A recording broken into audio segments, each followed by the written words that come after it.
Good morning সবাইকে। আজ দেবাদেবী বেরোলাম একসাথে আবার হাঁটতে।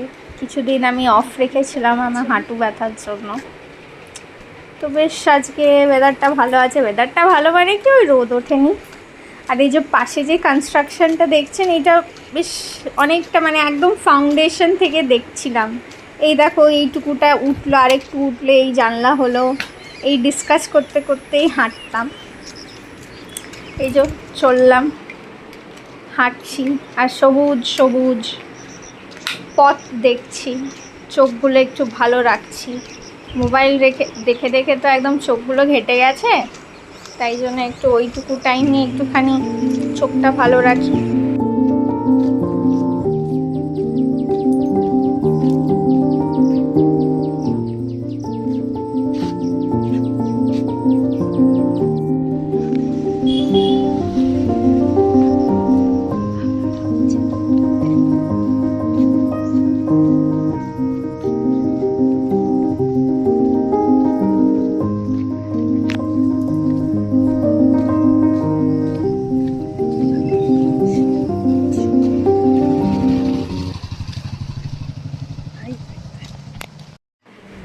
সকাল সকাল আজকে পিন্টুদার ওর কি বলে অ্যাপ্রেন্টিস বসে গেছে পাজল সলভ করতে। বেশ ভালো ভালো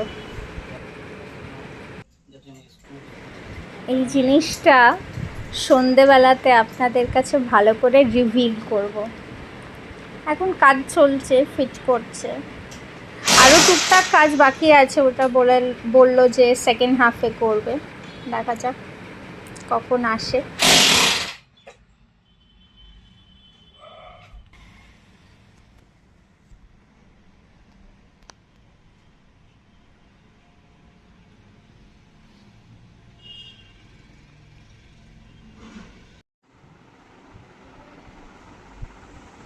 ভালোই লাগছে। রাতের অন্ধকারে না আরো ভালো বোঝাবে। এটাকে টাঙানো চারটিখানি কথা না।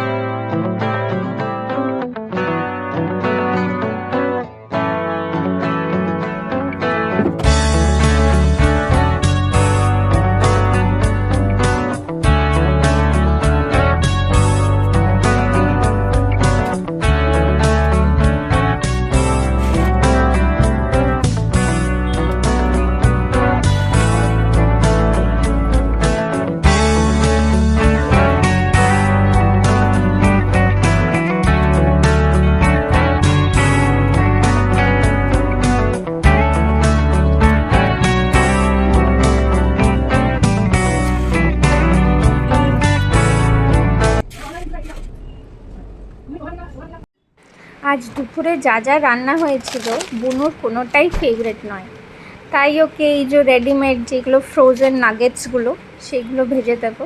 আর দেখুন শাশুড়ি মা কী সুন্দর ওই কাভারটা করে দিয়েছে এয়ার ফ্রায়ারের জন্য, পুরো মনে হচ্ছে তবলার ঢাকা। খুব ভালো লাগলো দেখে, সত্যি ইন্ডিয়ান মমসদের জোগাড়। আর এই এখন ভাজতে বসলাম উইথাউট অয়েল এই নাগেটসগুলো। আজকে দুপুরে হয়েছিল লাউ, বাঁধাকপি, মাছ হয়েছিল, মাছটা খেয়েছে। বাট এই নাগেটসগুলো আমাকে ভাজতেই হতো, মানে ও তো খাবেই, সাথে সাথ উসকি মাম্মি ভি খা লেগি, মানে এমনি টাইপের একটা ব্যাপার। দুপুরে পোস্ট লাঞ্চ স্ন্যাকিং আমারও হয়ে যাবে আর কি। ওইদিকে নাগেটসগুলো এয়ার ফ্রায়ারে দিয়ে চলে এলাম বুনুর চুলটা শোকাতে। সকাল সকাল চান করিয়ে পাঠাই না, তো এই অবেলায় দুপুর 3টের সময় চান করে, তো বেশ ভালো রকম একটু সর্দি কাশি হয়েছে। প্রায় শোকানো হয় অনেক দিন হয় না, তো ভাবলাম না ভালো করে চুলটা শুকিয়ে দিই। তারপরে আবার আজকে শ্যাম্পুও করে নিয়েছে। এবার গেলাম দেখতে ফ্রায়ারে নাগেটসগুলো হলো কিনা। এবার বুনু যতক্ষণ না খেয়ে উঠছে ততক্ষণ কি করব, তাই বসে একটু টিভিটাও চালিয়ে নিলাম। দেখি কিছু বেশ স্ট্রেস রিলিজ করা কোনো ভিডিও, আর তার সাথে মুখও চলছে, যেই নাগেটসগুলো ভেজেছিলাম। এবার আমার তো গ্রিন টি খাওয়া হয়ে গেছে বিকেলে, আর মা আর বনু খাবে এই বয়েলড কর্নগুলো, ঠিক আছে?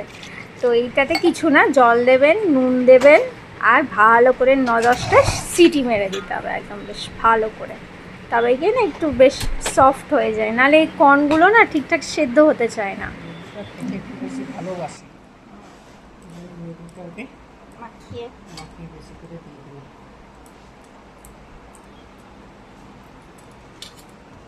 এই দুটো গুলো তো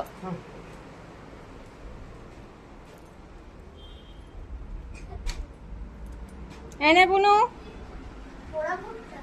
না, আজকে সেদ্ধই হয়েছে, কিন্তু ভালো করে পেরি পেরি, লেবু আর পিঙ্ক সল্ট তোমাকে কি অফার করেনি বাবা? তুমি খাও আর একটু অঙ্কর বুদ্ধিটা বাড়াও, কাল অঙ্ক পরীক্ষার, আজকেই সব ভুল করছেন মা জননী।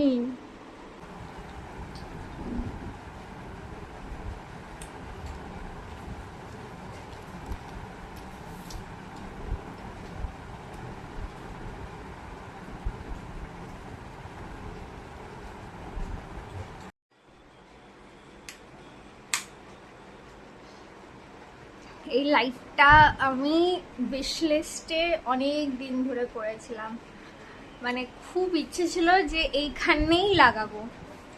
তো কমেন্টে জানাবেন কেমন লাগছে।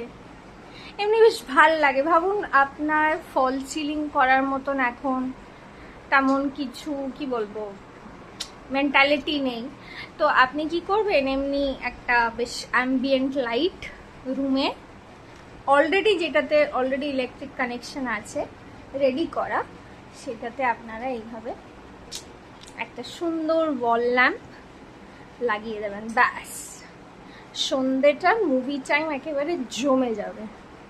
অ্যাকচুয়ালি এটা টিভির জন্যই আমি লাগিয়েছি, যেটা অভিষেক স্ট্রিক্টলি অপোজ করেছিল। তো যেটা জন্য ওয়েট করছিলাম যাতে করে সন্ধে হয় তাড়াতাড়ি, তো সেই জিনিসটা আপনাদেরকে দেখাই, দাঁড়ান। তাহলে জানেনই, যেইটা বড়রা বা হাজবেন্ডরা যেটাই বলবে যে এইটা করবে না, সেইটাই আমি জেদ করে কেনা করিয়েছি, আজ সকালে লাগা করালাম। তো মিশন সাকসেসফুল, মানে 6 মান্থস আমাকে ওয়েট করতে হলো, but still I am happy. এখনো গজর গজর করছিল যে বাবা এই লাইটটা কেমন ডিউরেবল হবে কিনা, বাট জীবনই অত ডিউরেবল নয়, আবার লাইট।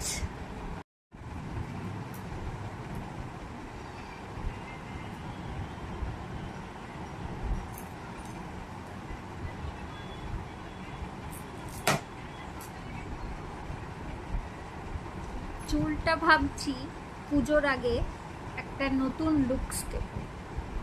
বলবেন তো আমার ফেস কাটিংয়ে কি ভালো লাগবে, মানে উইথ টাইম আমার ফেস কাটিং চেঞ্জ হয়। কখনো কখনো some days I look very bloated and puffy, some days মুখটা পুরো শুকিয়ে যায়। বাট যতই হোক বলবেন তো কেমন আমাকে হেয়ার স্টাইলে ভাল লাগবে, মানে হেয়ার কাটে ভাল লাগবে। যদি কোনো অপশনস আপনারা দেন, ইট উইল বি হেল্পফুল। আজকে রাতে রান্না হয়েছে নিরামিষ পটলের তরকারি। আমি পটল খেতে একদম ভালোবাসি না। আর আছে পায়েস, তো আমি তো পটল দিয়ে খাবো না, ওই জন্য রুটি আর পায়েস, একটু মিষ্টি আমার লাগবেই লাগবে। তাহলে আজকে ভিডিওটা এখানেই শেষ করছি। আবার একটা নতুন দিনে নতুন ব্লগে দেখা হবে আপনাদের সাথে। Till then tata, good night.